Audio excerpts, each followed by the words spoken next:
Assalamu alaikum and welcome to JI's series of webinars on Afghanistan, and thank you for joining us.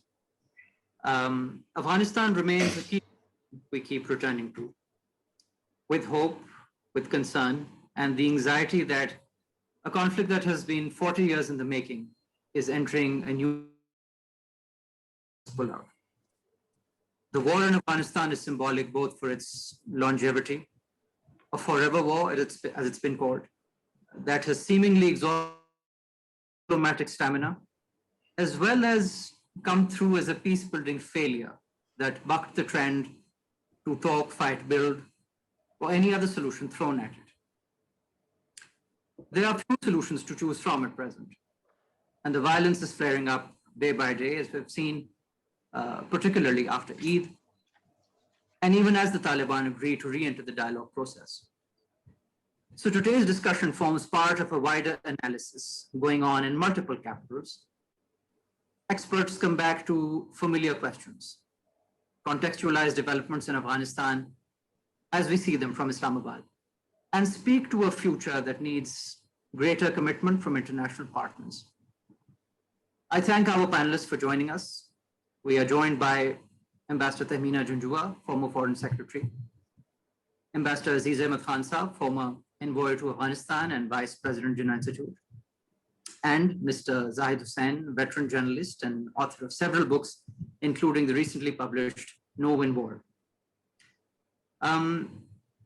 Ambassador Janjua, if I could start with you, that there seems to be a growing consensus that there will be a civil war or some version of it after the US pullout. Do you feel it may have started already? Thank you. I will try and give a quick tour d'horizon before coming to the very specific questions that you've raised. I believe that what happens in Afghanistan in coming months will define the region for many years to come. And I want to look at two scenarios right now. Scenario A is if a peace process unfolds successfully, then there are immense opportunities for connectivity and trade and important consequences for prosperity within the region, something that we all look for. Scenario B is if the peace process goes away and civil war starts in Afghanistan, then we go back to the 90s. And the 90s, time of the 90s, which no one is looking forward to, where there'll be factions, there'll be infighting, and external land actors would be backing these various factions. It would have negative implications for Pakistan, both from the perspective of domestic reasons, as well as impacting negatively on external connectivity and regional trade agendas, not only for Pakistan, for other countries within the region and other powers as well. So far, the Pakistan government is fully engaged in pushing for the first scenario. But what are the challenges? These are the challenges that I see. And I would start from the most recent one. The rhetoric coming from Kabul is distinctly unhelpful.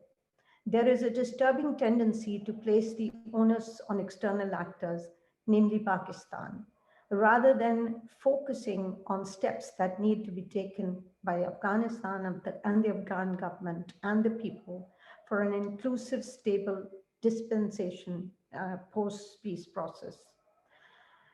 Unfortunately, there's a blame the external actor becomes a problem in many ways it has been done, whether you look at coming from the US, whether it's Bruce Riedel, or even whether it's Stephen Cole.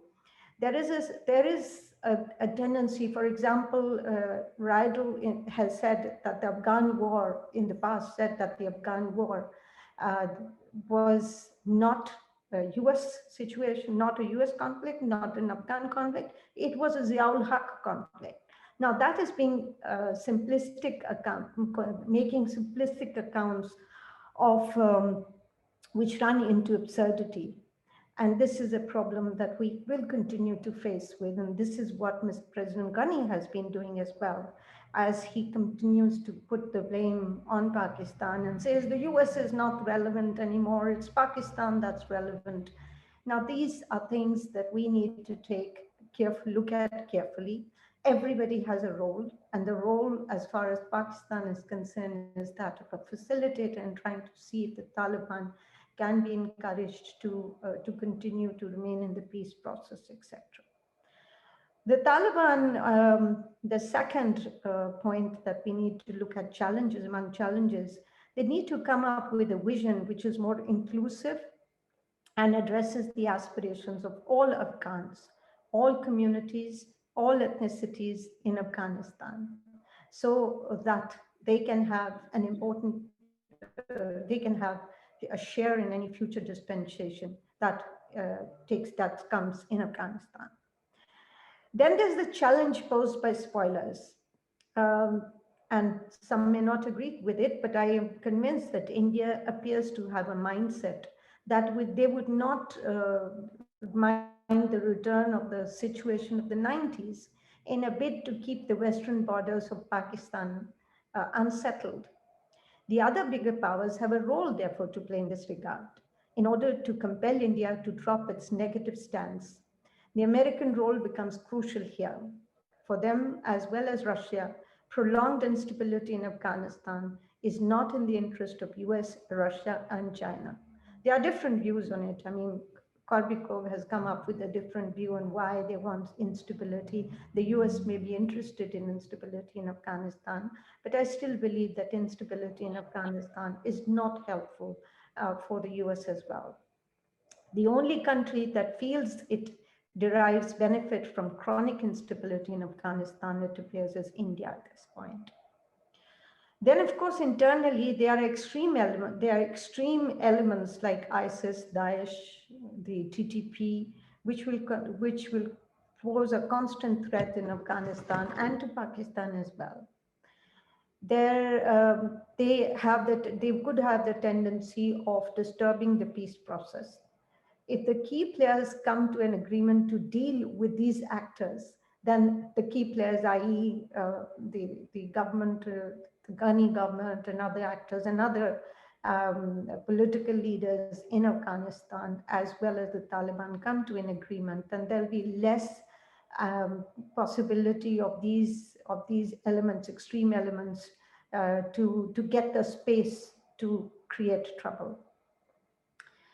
Then, of course, the other challenge is the devil is in the detail.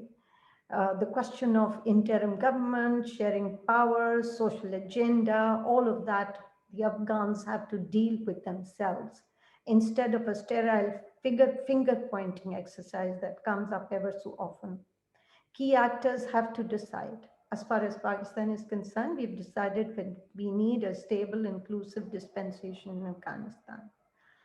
The message from Kabul is not very helpful, and therefore the problem is that the spoilers and the one key spoiler, which is India, appears to be locked in a position to ensure that it has a certain role to keep instability on our western borders.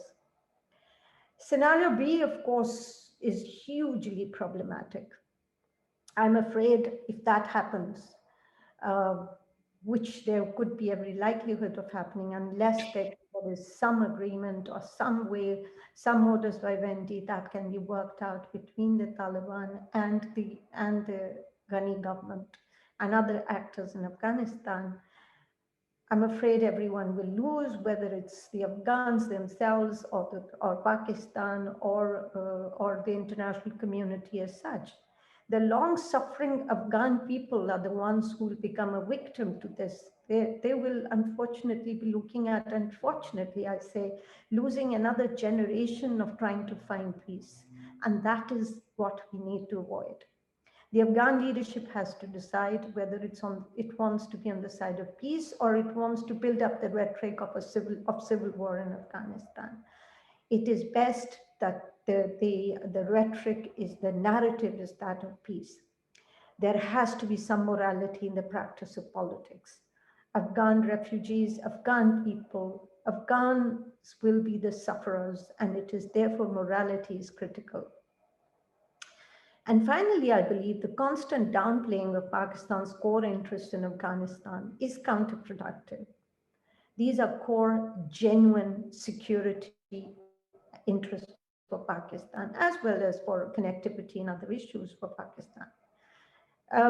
US unfortunately appears has done it by giving short shift to Pakistan's genuine security concerns by allowing India to have a free play in Afghanistan. This sort of myopic outside policy will not be helpful at all. Illogicality embedded in the position of many, especially in the US, is something that we need to avoid.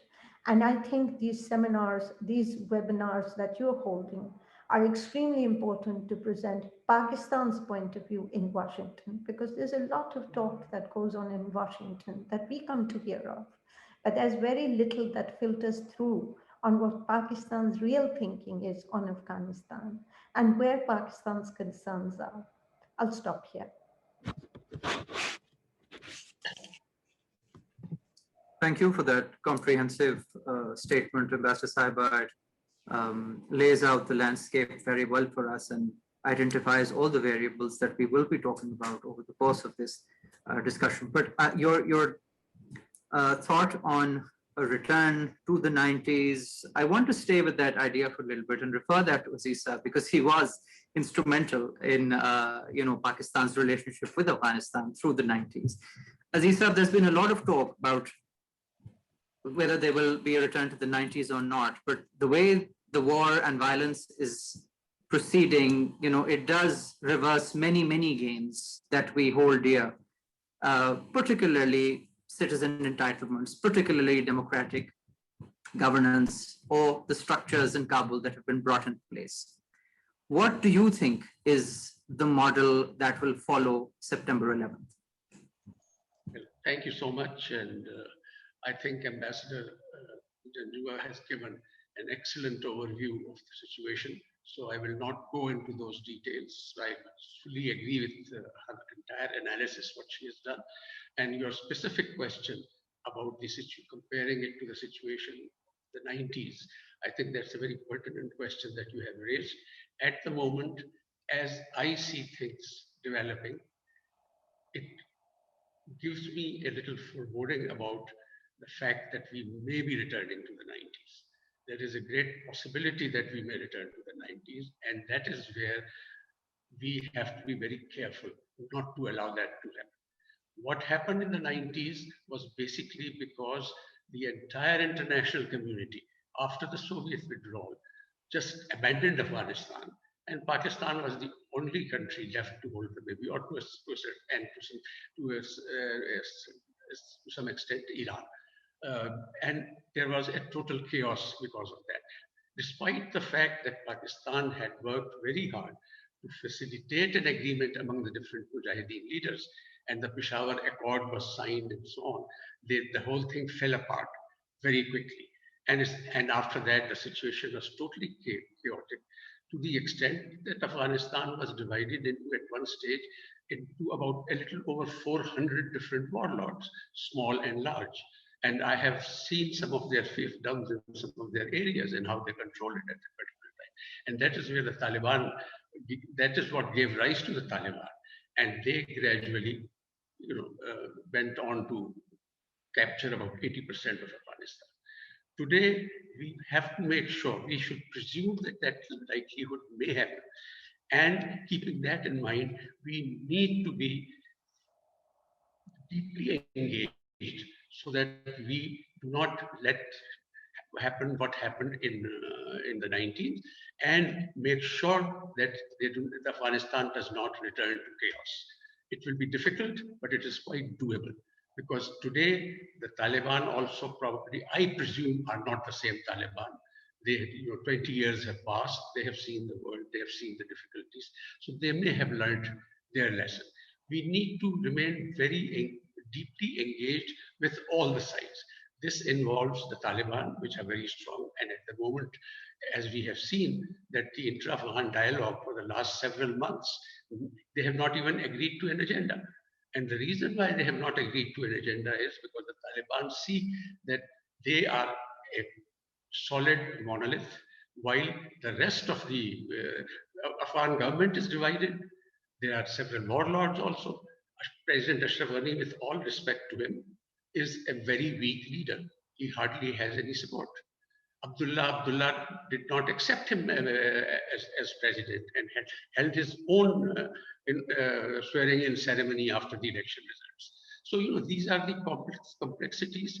Kabul is actually controlled by three, partly by Ashraf Ghani, partly by Dr. Abdullah, and partly by Karzai. So these are the realities that we have to keep in mind. In the north, there are very important and large warlords.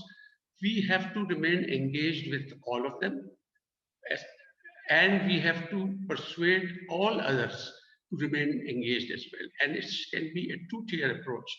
For example, as far as persuading the Afghan parties to meet each other and work out a deal, Pakistan will play a very important role, so will Iran, so will Turkey, so will Russia, and so will China.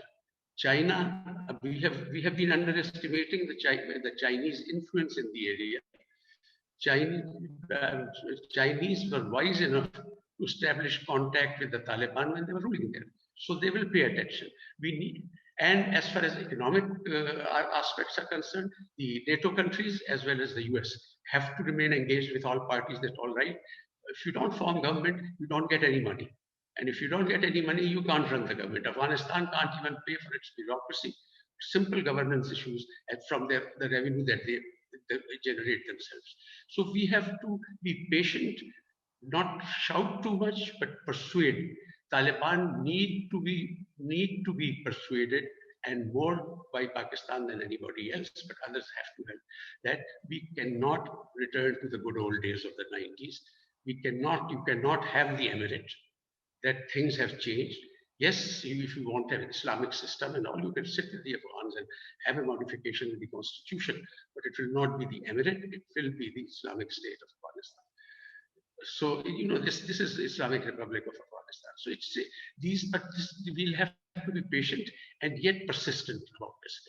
And this persuasion will be a combined international effort. Pakistan can't do it alone.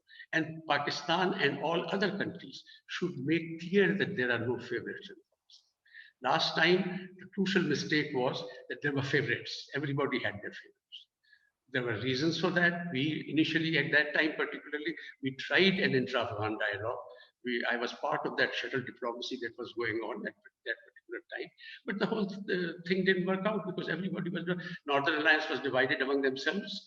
They were not listening to each other. They were not presenting a solid front. So this time again, we have to be very careful.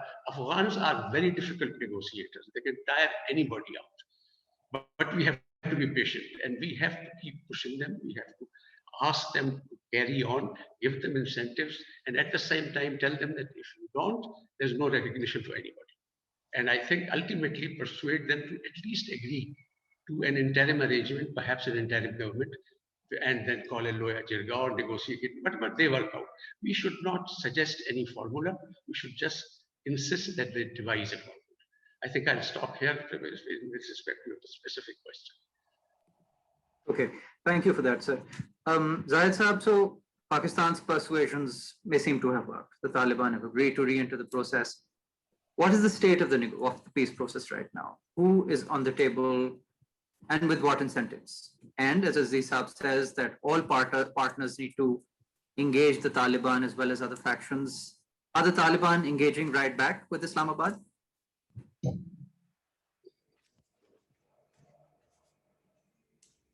You'll have to unmute yourself, sir.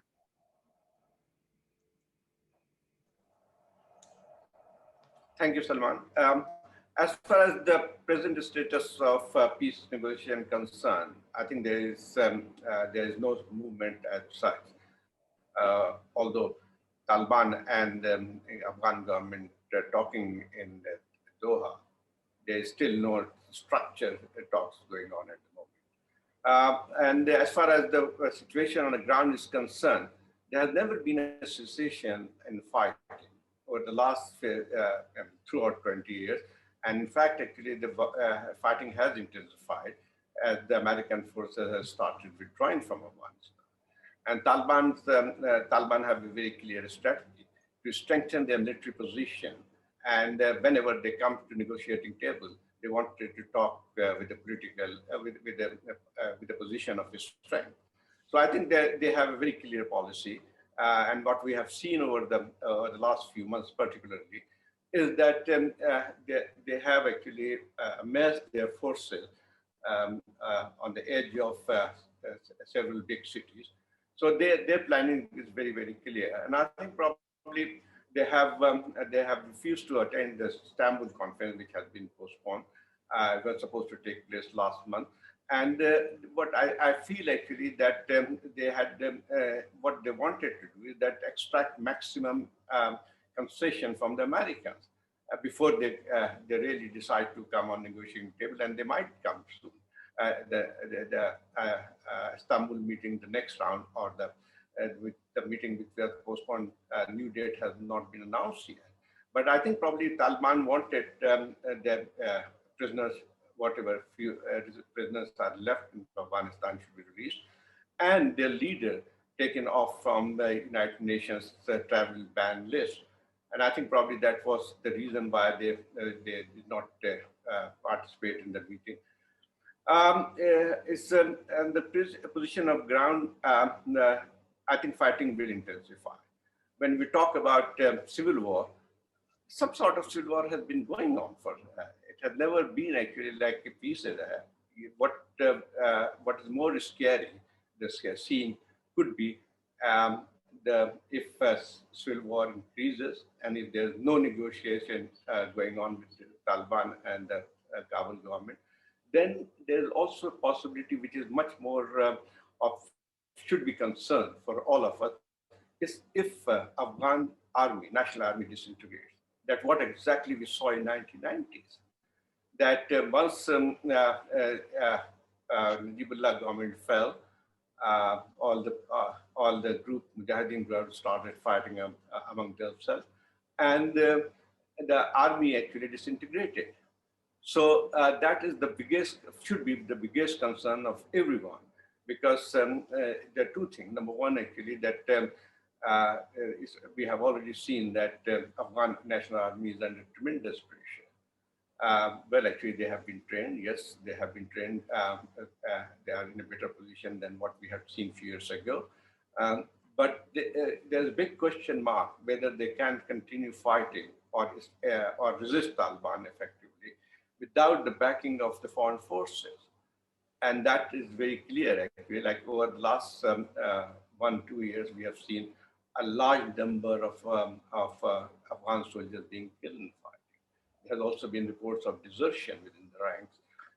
So this is a kind of scenario, and as Aziz has mentioned, that a big question mark whether the American aid, how long American aid will continue to flow in Afghanistan. According to even conservative assessment, they need at least $4 billion per annum to sustain, per month, sorry, to sustain that army. $4 billion, dollar per year to sustain that army. And even actually much more money just to sustain the Kabul government power. So exactly what we saw in 1990s, then after the withdrawal of Soviet forces, Afghan forces under the Najibullah government continue to resist and fight the Mujahideen, and for 3 or 4 years. But as soon as Russia, under Yeltsin government, withdrew financial aid to Afghanistan, the whole thing collapsed. So that is, I think, should be the biggest concern. And I think Pakistan, as far as the peace negotiation is concerned, Taliban are playing their cards very shrewdly. They have still not come out clearly what kind of, whether they would be willing to participate in a pluralistic government in the future. And they talk about it, that they want to believe in pluralism, political pluralism. But we have not seen yet a clear commitment from them that they will participate in the election, or will they participate in any interim arrangement. And the other problem with the negotiation, I think, is from the Kabul government. There's no clarity. if you see actually that there's a lot of differences within the Ghani government over how to approach the peace negotiations with Taliban. In fact, actually, most of them were opposed to withdrawal of American forces from the very outset. And even they were opposed to Taliban negotiation, American negotiating with Taliban. Yes, there may be reason to that Americans completely ignored the Kabul government during the negotiations with Taliban. But even then, actually, if you see the statement coming out from President Ghani, but much more actually Vice President Amarullah Saleh, they are very clear about it that they should not talk to Taliban at all. So in this kind of situation, it will be, even if Taliban agree to participate in Istanbul, next round meeting in Istanbul, which may happen, I think probably next month or maybe later on. I think what are they going to talk about? That's a very the talks between intra-Afghan talks started in Doha way back in September 2020. But if you see it in this period for 6 months, there has not been any significant or tangible progress in the talks. They have not yet reached an agreement on what or structure of the talks. So I think that should be much more concern. Pakistan role, as you asked, Pakistan, yes, actually has played a very significant role in getting them to the negotiating table with Americans. But although Taliban have never refused to talk to Americans, they always wanted to. They were not willing to talk to Kabul government, but they were always willing to talk to Americans. So in a way, Pakistan played a role because it was Pakistan's own interest. And from the very outset of this war, Pakistan has been actually insisting or telling America that there is no military solution to Afghan war, and they need to talk to Taliban from the very day one. From day one, they have been saying that, and so basically that's one of the reasons why Pakistan is very actively trying for the talks to take place, because a political settlement in Afghanistan is very critical for Pakistan. Because we have seen actually whatever happened in Afghanistan, particularly the last 40 years of this war, Pakistan has been directly affected by this. So if civil war intensified, I will use the word intensified because it's already civil war-like situation, Pakistan will bear the brunt of that, and that's what we have seen. Flux of more refugees. Pakistan will get into more deeply sucked into the situation in Afghanistan, because and that will actually be a very serious challenge for our security forces also. So this is a scenario.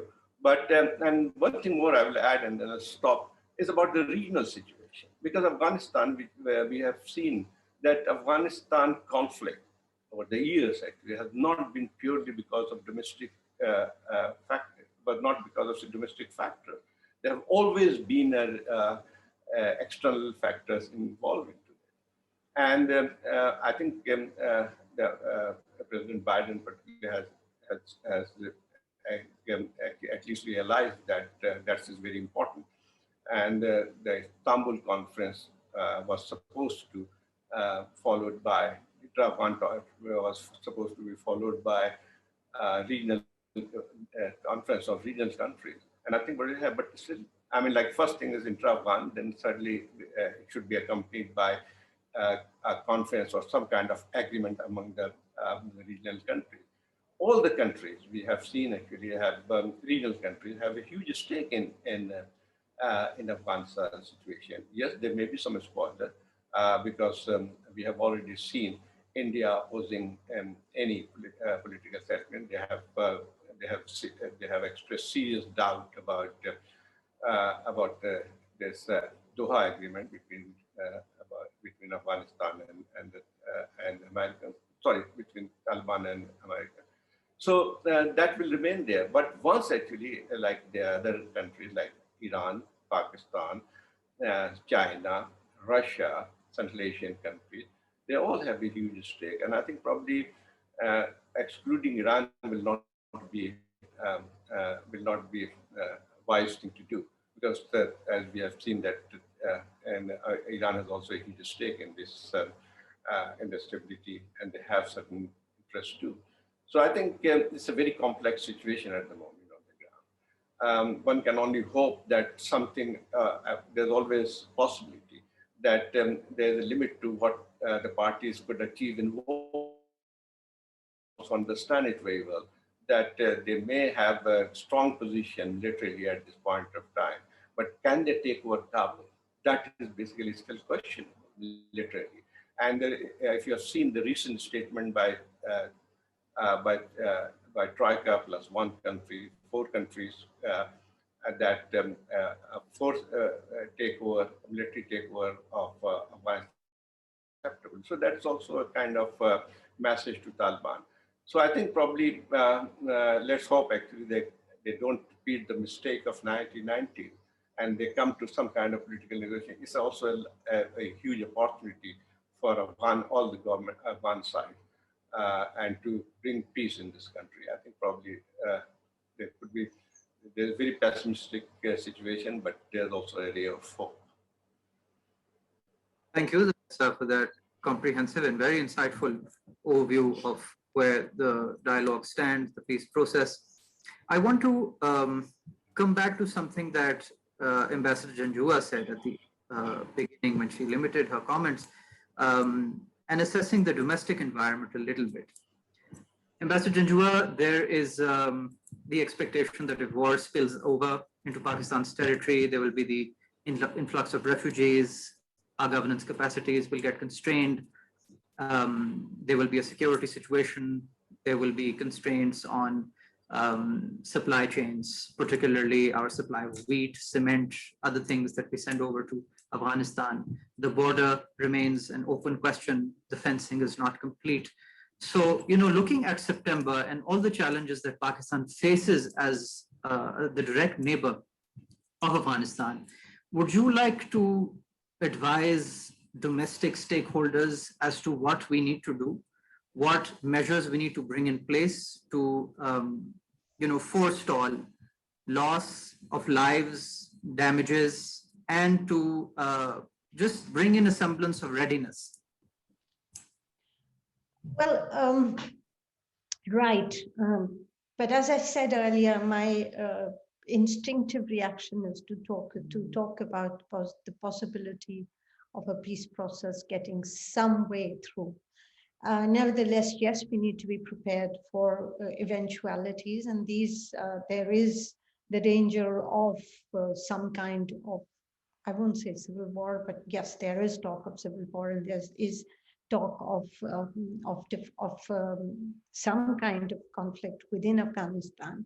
Because when you look at the map of Afghanistan, recently a map was circulated on the areas that are under Taliban control, that are under the government control, and those that are contested. And they seem to be almost the same amount as those are under the Taliban, and those that are contested, and those under the government. So there is at this point very limited sort of rule of the Kabul government in the rest of the country. In fact, people even say there's very limited to Kabul itself.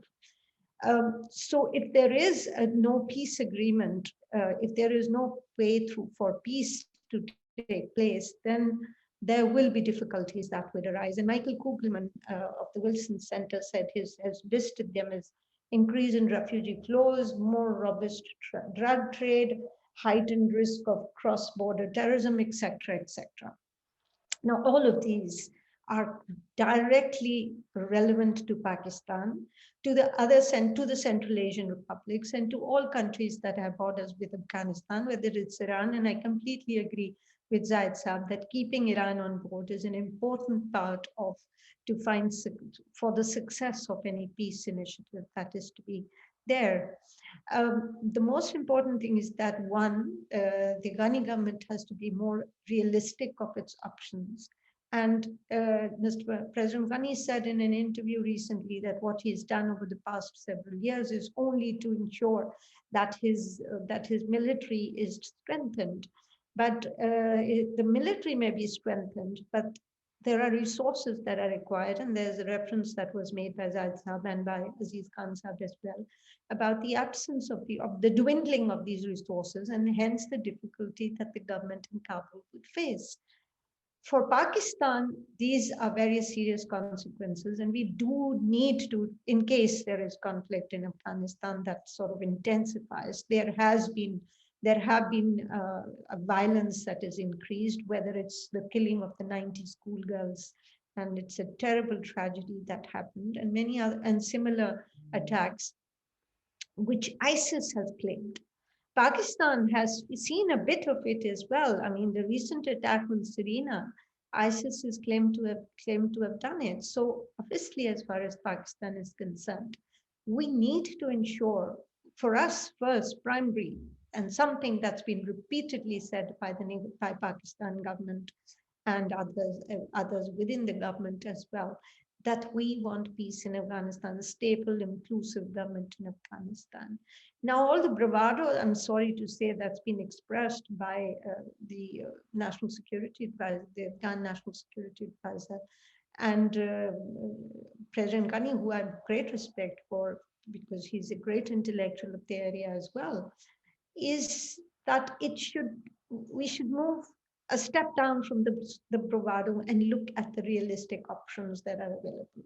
And Pakistan is trying very hard to see how those options, to work with the Afghan government. The Afghan government needs to have conversations with Pakistan, whether it is in the context of APAPs, or whether to look at other security concerns. And APAPs largely covers all the concerns. I think the APAPs document, which I had the honor of also negotiating, and we sealed it up, provides many forums and many possibilities of dealing with all these issues. And of course, you rightly point out, and I read the little piece by Senator Sherry Rahman of the importance of value chains, etc., and the importance of wheat transfers to Afghanistan and cement and all of that. These are critical for Afghanistan as well. I have always believed that Pakistan and Afghanistan's strategic debt, quote unquote, to be used as advisedly, is in the economic relations that we have between our two countries. Pakistan can support Pakistan economy can support the Afghan economy, and the Afghan economy can also provide possibilities to Afghanistan, whether it's through routes to Central Asian republics or whatever. Nevertheless, if the difficult and absolutely unacceptable situation of conflict, increased conflict within Afghanistan takes place, we have to look at all ways and all methods to ensure, to insulate ourselves. Difficult, a very difficult thing to happen. Insulating ourselves would mean, of course, the boundary that is being created, the wiring that is being done on the boundary, is something that has helped a lot in curtailing terrorist acts in Pakistan. But it continues to happen because we have this question of who mingles with the refugees and what happens and who's supporting these terrorists, etc. But there is a strong support for TTP and other extremist terrorist organizations along the borders of Pakistan, within Afghanistan.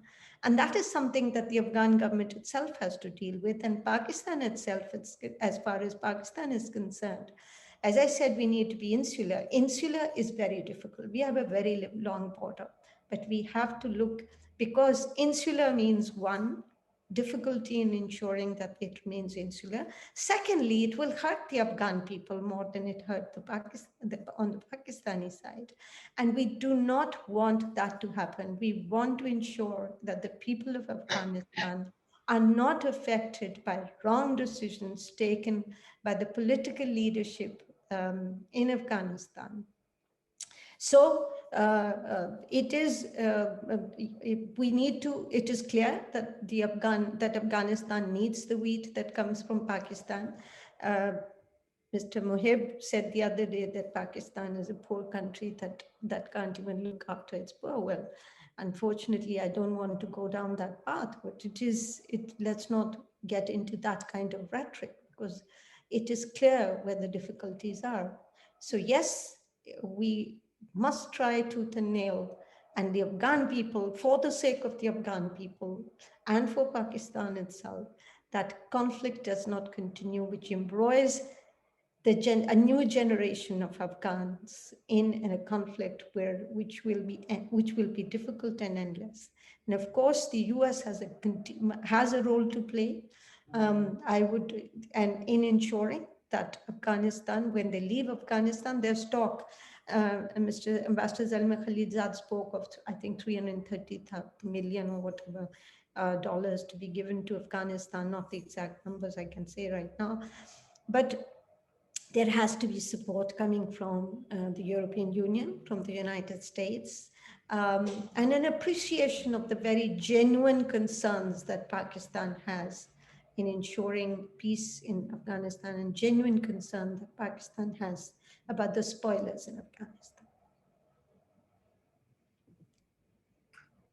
Thank you, Ambassador Saiba. Aziz Sahib, if I can refer a similar version of the question earlier.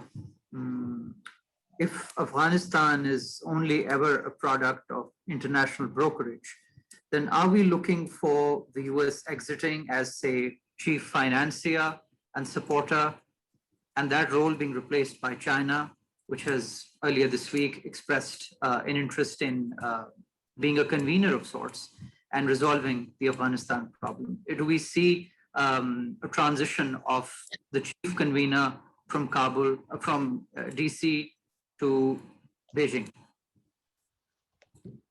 Well, China is an important neighbor of Afghanistan, and China now is on the world scene, international scene, also an important country, a very important country.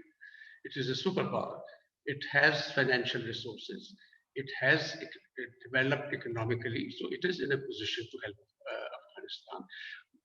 In what manner do they help? I do not know. I haven't seen really that China has promised giving economic assistance to Afghanistan. But for example, right in the beginning, China had shown interest in developing the Anak copper mines in Afghanistan, north of Kabul, which did with an investment of about $3.2 billion, which didn't come through because of the unsettled conditions and security situation. But China would definitely be interested. China earlier on had also helped Afghanistan in the sense that during the Taliban time, they did quietly help Afghanistan in developing a cellular telephone network, which unfortunately got destroyed before it could have been made operational because of the American action after 9/11. So China is in a position to and also interested in helping Afghanistan. But here I think we must realize that it will be a job of the entire international community together. The Americans have created a lot of mess in Afghanistan. They should pay for it, for the Afghan development. They have given a lot of money to Afghanistan, and a lot of that money, let's be very honest, has been wasted. It has gone, the kind of assistance that they received. Look at the amount of money that America has spent on the Afghan National Defense Security Forces. There are 300,000 strong. What is this? And a lot of money was spent in equipping them, training them, and organizing them. What is the strength of the Taliban? Some say 60,000, some say 70,000, although I feel it might even be less than that. They don't get any training anywhere. They don't have any sophisticated equipment. Afghanistan has an air force, helicopter gunships, large tanks and cannons and everything, artillery and everything. The Taliban do not have any of that, but they have the will to fight. Unfortunately, the Afghan guy, and I think my Afghan friend will get annoyed with that, but Afghan National Army, barring a small section, the rest are just wearing uniforms and drawing their salaries. The moment things go bad, I expect at least 70% or if not more of the Afghan security forces quietly selling their arms and disappearing into the sea. So Afghan government has to realize that and make sure that this force on which so much money has been spent puts up a fight. If Taliban felt that this force can put up a fight, they would probably be not that with not that much of swagger as they show these days. Taliban are acting as if they already have Afghanistan. We have to disabuse them of that also, because for us, for Pakistan is going to be the biggest sufferer. And if there is chaos in Afghanistan, the biggest problem for us will be not just the refugees, but also the IS and ISIS and TTP and so on, who will get active in our tribal areas. And there will be spoilers who will encourage them to do that. So it's a very delicate situation for Pakistan. Pakistan has to explain this situation to the international community, and the whole world has to help Afghanistan reach a consensus. You see, Afghans have always managed their affairs themselves, their governance, whatever style of governance that was, when there was a weak king and strong regional people, whichever way, they have managed their affairs. Now, the first disruption was because of outside interference, and that has continued. And that is where one has to see that the outside interference disappears and Afghans are allowed to live together with each other. They will find a way. We need to encourage them. We need to persuade them. And that is where we have to tell the spoilers not to also come into play. I think Ambassador Janjua had very rightly pointed out that there has clearly identified the spoiler, because that spoiler now feels left out in the whole process. We may try to engage them also to a certain extent that it is in your benefit also if Afghanistan is peaceful. So it's a very complex kind of a situation, but it will require patience. And it will require a continued, persistent effort. It may take a long time. I mean, after all, if they have not agreed to the structure for talks in all these months, they may take forever. But nonetheless, a quiet push whichever country, whatever influence it has on whatever group, should quietly exert that, not making it public, not claiming that we know the Taliban and we can deliver the Taliban or anything. Nobody can deliver any Afghan, except if you want a hired assassin or something. The Afghans are a very independent-minded people, and they will do exactly what they think is right for themselves. But we have to help them help themselves. Thank you. That's insightful, Aziz Sahab. Zahid Sahab, very quickly, we're short on time now. If you could comment on our national security capacities. We have our own long list of non-state actors who are raring to fight and join the Taliban. There have been incidents, as Ambassador Janjua said, already in Pakistan against the Hazara community. In Quetta, again, an area that we saw a lot of violence and fighting in before the 2014 operation. Where do we stand in our ability to fight, to downgrade non-state actors, and whether we will be able to take on the violence that spills over from Afghanistan in a worst case scenario? You're on mute, sir. So, well, Pakistan faces many challenges, and I think Pakistan should be much more concerned about the development in Afghanistan because of the effect on its own national security. We are talking about Taliban and Afghan government, but one should also take in cognizance the rise of other militant groups in Afghanistan. As I was reading somewhere that at the moment there are 19 militant groups operating from Afghanistan, 19. And of course, we all heard about Daesh, rise of Daesh, and they have been very, very active in Afghanistan. Over the last few months, particularly, we have seen them targeting the civilians, what happened in Kabul with the school attack.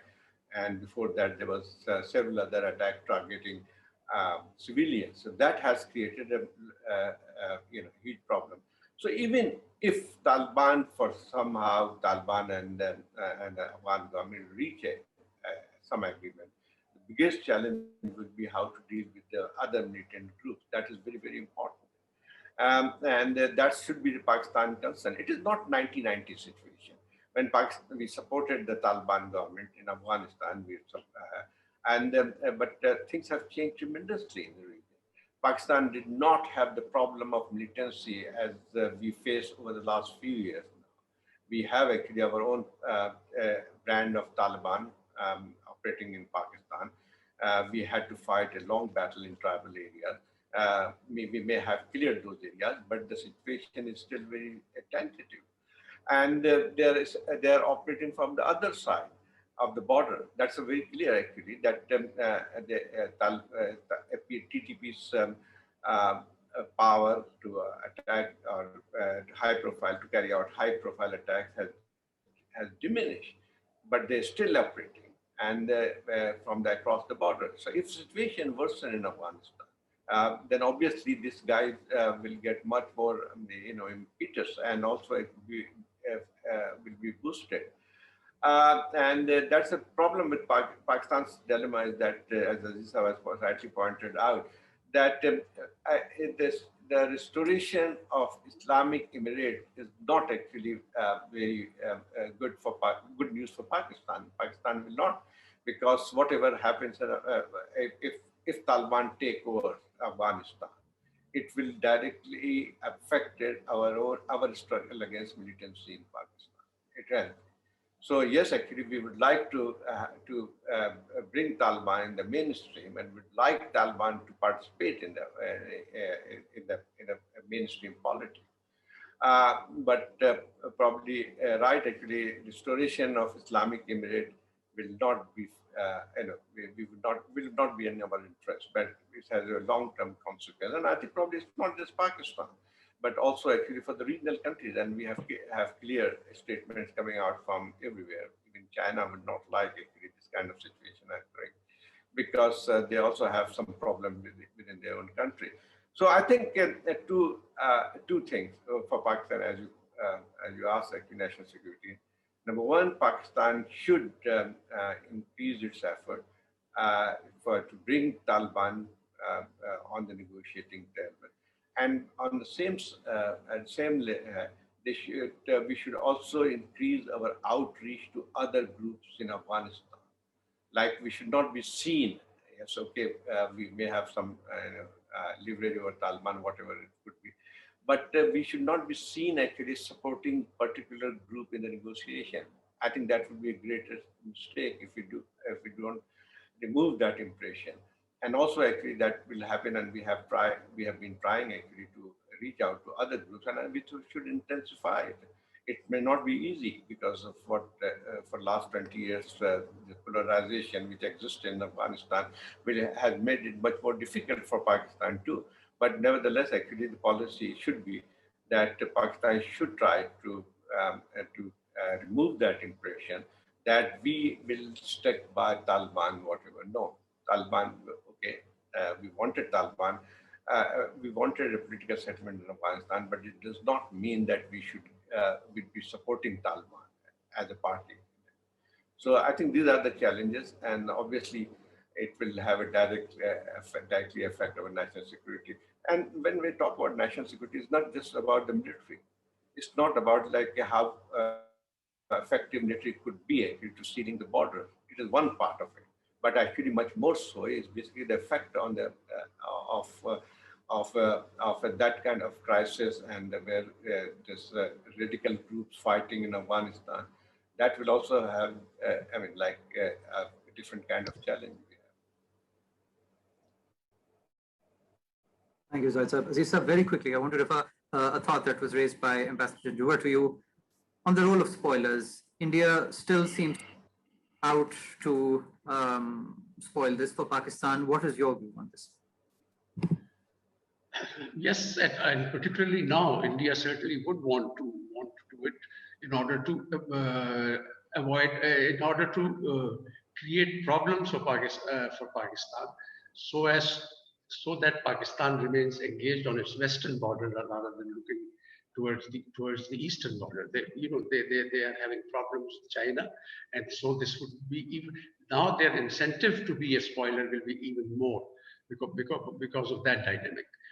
India has been a spoiler in the sense that during the time that the Taliban were there, since the jihad, they did not participate in the jihad against the Soviet Union. They sided with the Soviet Union, so they missed out on a lot, and now they want to make up for that during this. And in that, it's perfectly fine that India gives Afghanistan as much assistance as they wish to, but at the same time, they have been unfortunately actively involved in supporting the groups that were against Pakistan. There are clear evidence, and I have heard from very reliable sources that along our border there are Indian agents who come and who support these groups, give them financial assistance, and ask them to keep creating trouble for Pakistan. If there is peace in Afghanistan, these groups will go out of business. So they will have an incentive to play the game that India wants them to play. At the same time, India should realize that this is a game which does not bring much benefit even to India. Because if there is peace in Afghanistan, and if there is a peace between Pakistan and India, and a negotiated settlement of Kashmir can be worked out. The connectivity that Pakistan will provide to India through Pakistani territory to Afghanistan and to Central Asia will be a humongous economic benefit for India.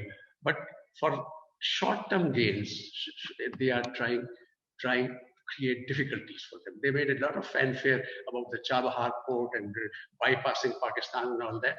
That does not work. The shortest route is through Pakistan. Otherwise, they cannot sell any of their products in Afghanistan. The cost of transport will be too heavy. The same products to Central Asia. The same products are manufactured by Iran also, and Turkey also, and China also, with direct access to Central Asia. So India needs to realize that it is in its larger economic benefit to work for peace in Afghanistan and not create spoilers, and at the same and it will benefit the entire region.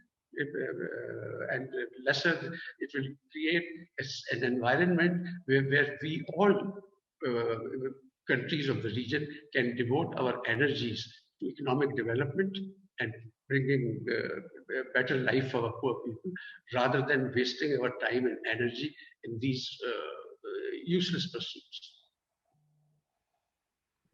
Thank you, sir. Can I? Ambassador. I'd just like to add 2 points here. One, what Zahid Hussain said, that he referred to about 19 terrorist groups in Afghanistan. Mariam Bartak, one of the human rights activists, and was on a program with me, and she quoted 27 terrorist groups within Afghanistan. And as Ambassador Aziz Khan also said, and I pointed out earlier, that a lot of them are placed along the border with Pakistan, and hence give the potential for these terrorist groups to create problems in Pakistan. Finally, one last point on your China question. I'm considering where the involvement and the interest of both China and Russia in peace in Afghanistan. It is critical, and they do have an important role to play in Afghanistan. And as rightly pointed out earlier as well, that China has been talking to the Taliban, so have been the Russians, and to other groups in Afghanistan, and both countries can play an important role as regional actors as well. Thank you. Mr. Cyber, actually, I was going to ask you a last question, and if you can weigh in on it briefly. We've almost run out of time. This transition that Pakistan wants to make from a geopolitical entity to a geo-economic one, based on the idea that our relationships with international partners have been transactional, particularly the US have been reviewed in Afghanistan. Our Pak-US relationship is a product of the Afghanistan lens. Can we create more depth in our relationships with Middle Eastern partners, with Russia and others, and actually make that pivot to geoeconomics more meaningful? I have a slightly different view, and I've stated it quite clearly at several occasions, that what is geoeconomics? There is no such thing as geoeconomics without a geopolitical background. Nothing works unless there is geopolitics. Why would people have been talking about investments by the United States in Pakistan in the 50s and 60s? That was also because Pakistan was geopolitically important. Later on as well, whatever came to Pakistan has been as a result of the fact that Pakistan has a geopolitical situation. Now, to put emphasis on geoeconomics, I don't understand. Yes, we need to work on finding investments, on looking at possibilities of trade with other countries, etc., etc. Any country will do trade with you unless they have a geopolitical reason for it. The Arab countries will not do it. The Europeans will not do it. The Americans will not do it. They will only do it if they see Pakistan as a geopolitically significant partner and a geopolitically significant actor in the region. But I think what is being misunderstood is that that we move away from a security dimension to an economic dimension. There is no way anyone's going to look at you from an only economic dimension unless they weigh in the security and the geopolitical dimension. Absolutely. Sorry. Okay. Sorry. Hey, please, if anybody would like to weigh in on this as a final thought. I agree 100% with what Ambassador Janjua has just said. Yeah, I also agree completely that when we talk about geoeconomy in isolation, it depends on geopolitics, but more significantly is that what we have to offer. Like, for example, our economy. Where is our economy? And in fact, actually, how can you say that what we are going to offer to other countries? Our export has depleted. We cannot actually use the present capacity. So I think probably this slogan, for example, China has quietly been economic development has led it to become an economic power.